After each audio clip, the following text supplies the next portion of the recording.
What's going on, guys? Episode is it 6? I think we're 6. Pretty sure it's episode 6.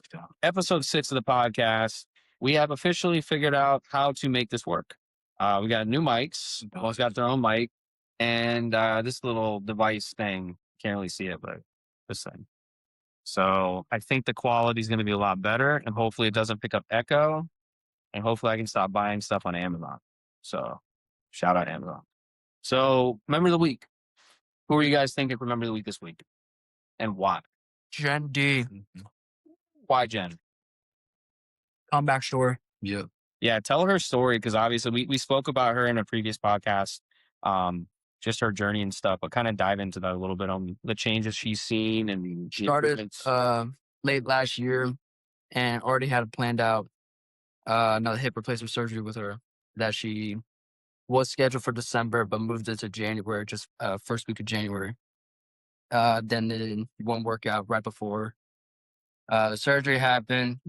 Replied back to her 2 weeks after her surgery, actually, well, immediately, and then 2 weeks after, just to see the recovery so far and just kind of hearing the great news how recovery's been compared to the first time she's done it before. And now she's had back into the gym last week, had her workout here this morning, and just to see new movements with her, actually testing out new leg exercise with her too as well, and actually can see the vision on actually progressing with her in the future and kind of talking about that, kind of gaining the mobility back with her. So it's just been amazing to watch, just see how far that could do to people, and just to see the big smile, just to see her like that. So, and cool fact that she just hit her 50th workout here as well too. That it was waiting on right after she left. So it's been She had to wait to do it. yeah. So it was kind of pretty cool with that. So she didn't know that fact, so she don't know that fact now. But yeah, it was kind of pretty cool to see. So we got the picture with that for her. So congrats to you, Jen. You very deserve it. Shout out. That's awesome. What about your perspective? Definitely. The biggest thing is, having surgery. And, a lot of people tend to fall off the gym when they have some kind of surgery or a big scary thing like that coming up. But her previous hip surgery, she said, even her husband was witness to it. She was pretty much down and out, had to pretty much help her walk and everything. And her recovery was awful. But this time she did something different. She came in for a couple months, just kind of get a couple workouts before the surgery. And she was very determined, even certain movements that were causing her a little bit of discomfort. She would just push through them and just kind of say, hey, this is for me. I'm not doing this for really anyone. I'm doing this for my recovery and everything. And to see her first sighting was honestly at the potluck when we all had, and She was walking. yeah, I think all three of us had that reaction. It's like seeing it's like seeing a ghost for the first. It's just like, whoa, we all paused, and the room just kind of stood still for a second, and that was really awesome to see that she's walking, no limp, no gait, she's just upright. She was moving about. She seemed happy and good spirits, and biggest thing that she said was the fact that she stuck to it. She didn't stop. She didn't and let that surgery and her limitations of her being in pain with her hip stop her from coming in and getting a solid workout. So it's hugely inspirational because I feel again, we're all human. So we deal with those big fears. And I feel for her, she just took a bite out of it. Didn't let her fear put her down. So huge props to Jen. 100%.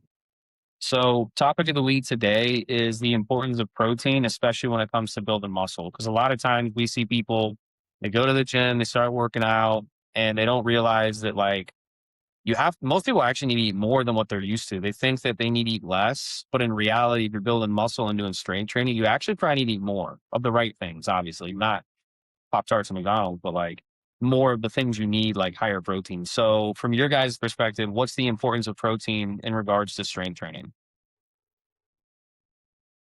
I think it's just if your goal is to build as much muscle mass as you need to, breaking it down after your workout, your body needs the proteins to build it back up. That way, at least you get the recovery stage a lot quicker for your next workout too. That way, you're not as completely sore too as well.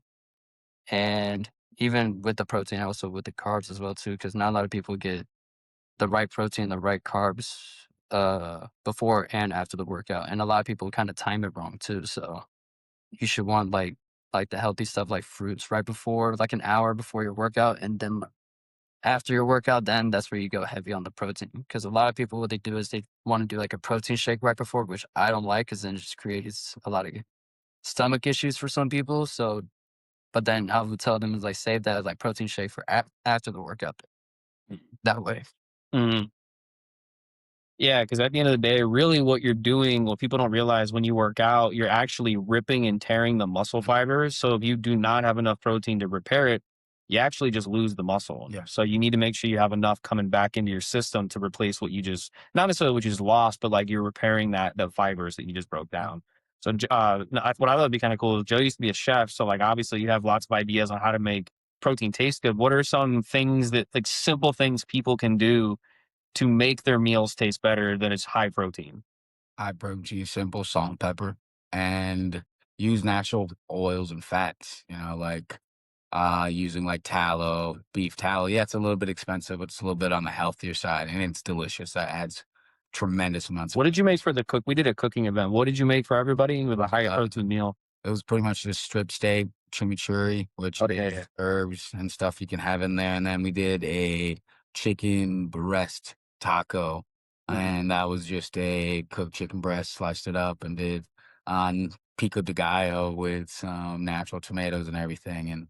And you kind of mentioned it, that people like especially need to eat more than they kind of think. And one of the analogies that I was talking to one of the members, Tommy, here yesterday, he's kind of one of their young bucks. It's like, think about like a car, before you take a long trip, what's the first thing you do?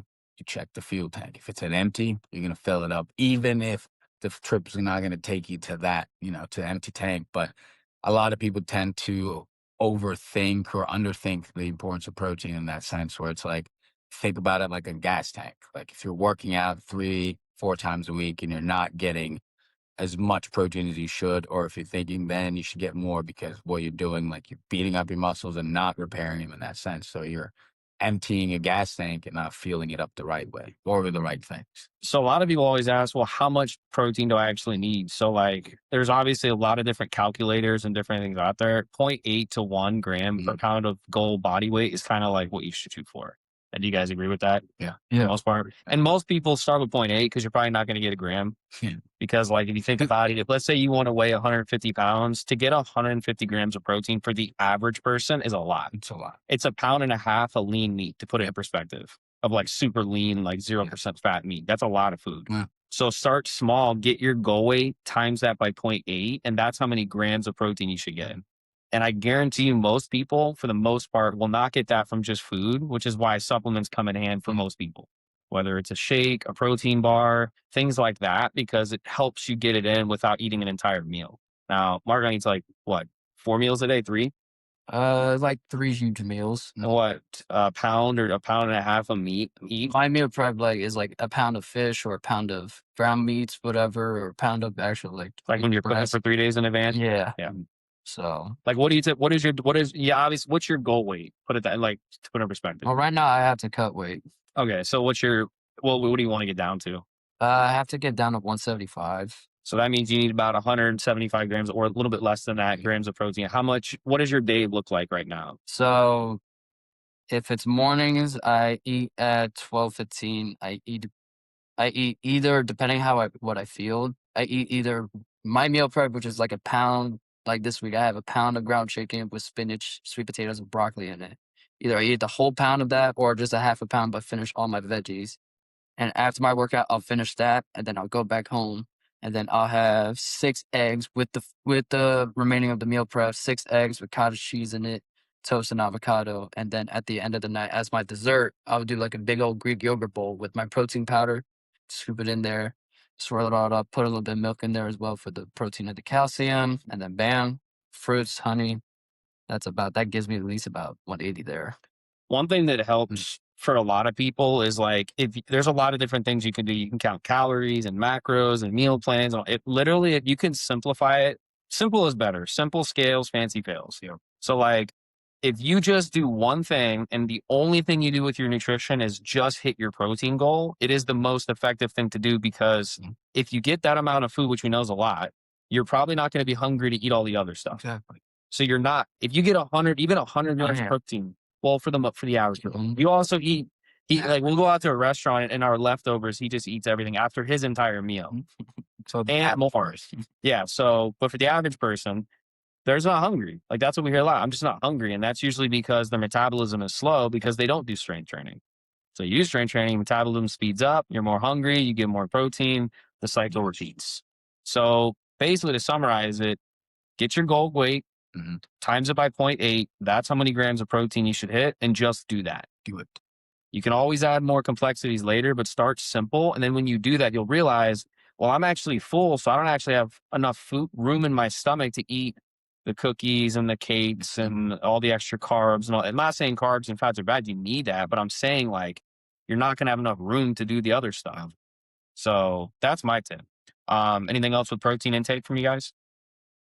I'd say that kind of nails it on the head right there. 'Cause it's kind of like everyone overcomplicates it in such a way where it's like, well, Including us. yeah, We tried it. yes, We tried it. We overcomplicated nutrition way too much. and I think I don't a while to just learn that, like just focus on your protein, the rest will come along. Because as long as, like you said, as long as you fill up on the protein, you're feeling your muscles, you're doing the right things with working out, and you won't feel as hungry. You'll actually feel like full.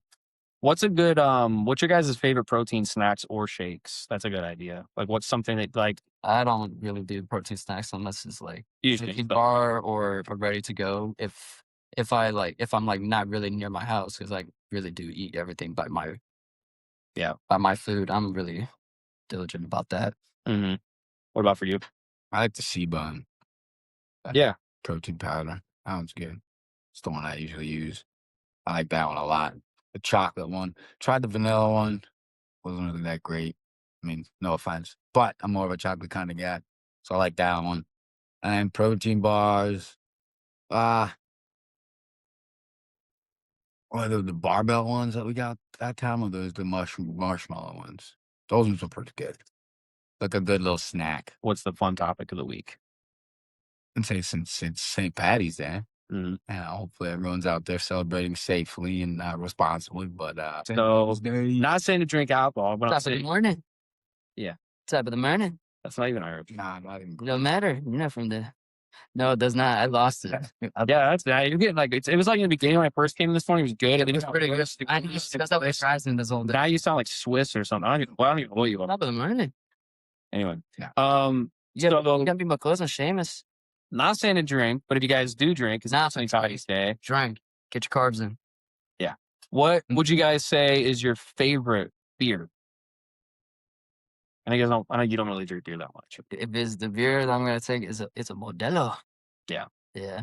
Or favorite Irish drink in general. I know you don't really. I mean, I did a carb bomb once, and that was Irish easy. bomb. Those are pretty good. That was easy. I like my favorite. I think I had you try it when you came over to my house one time. It was the Redbreast 12. It's an Irish whiskey. Yes. Very, very good. Now I'm a bourbon guy, but I do like Irish whiskey, and that's a very good one. Yeah. That's Redbreast 12.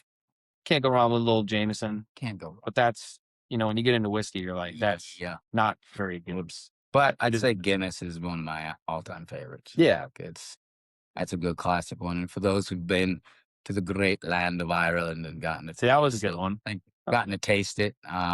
That's one thing I definitely want to do on my bucket list is go to Ireland to obviously see the beauty, the green, and all that stuff that I've heard, but to definitely get to that. I want to go to Loch Ness. Oh, because I was watching this thing with the Loch Ness Monster the other day on the History Channel or something. It was really cool. Yes. Like I want to go find it. So let's do that and for a Guinness trip and a Jameson trip too. But other than that, I think in spirits of St. Patty's Day. So Guinness. Yes. Redbreast 12. Redbreast 12. And then you don't really have like an Irish drink. Modelo.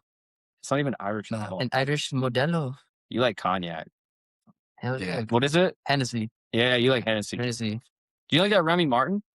I've had it Remy Martin. It's pretty good. That one that I had, the 1947 or whatever, 38? 1730. 1730, yeah, that one. That was pretty good. I still got a load of that. Huh? What? 17. They say 1738? 1738. Oh, the song. I got here was my fellow. So, yeah, I'm not saying for you guys should drink, but I'm saying I'll bet it. 80-20. Drink. 80-20. Be responsible. Yeah, be responsible. Don't drive. Don't be responsible. Cop comes at you. Tell them no. Yeah. Don't do that. Do the it's opposite day. So don't do that. So shout out, guys. Episode 6. We'll see you guys next week. Hopefully this recorded. And Happy St. Patrick's. happy St. Patty's Day.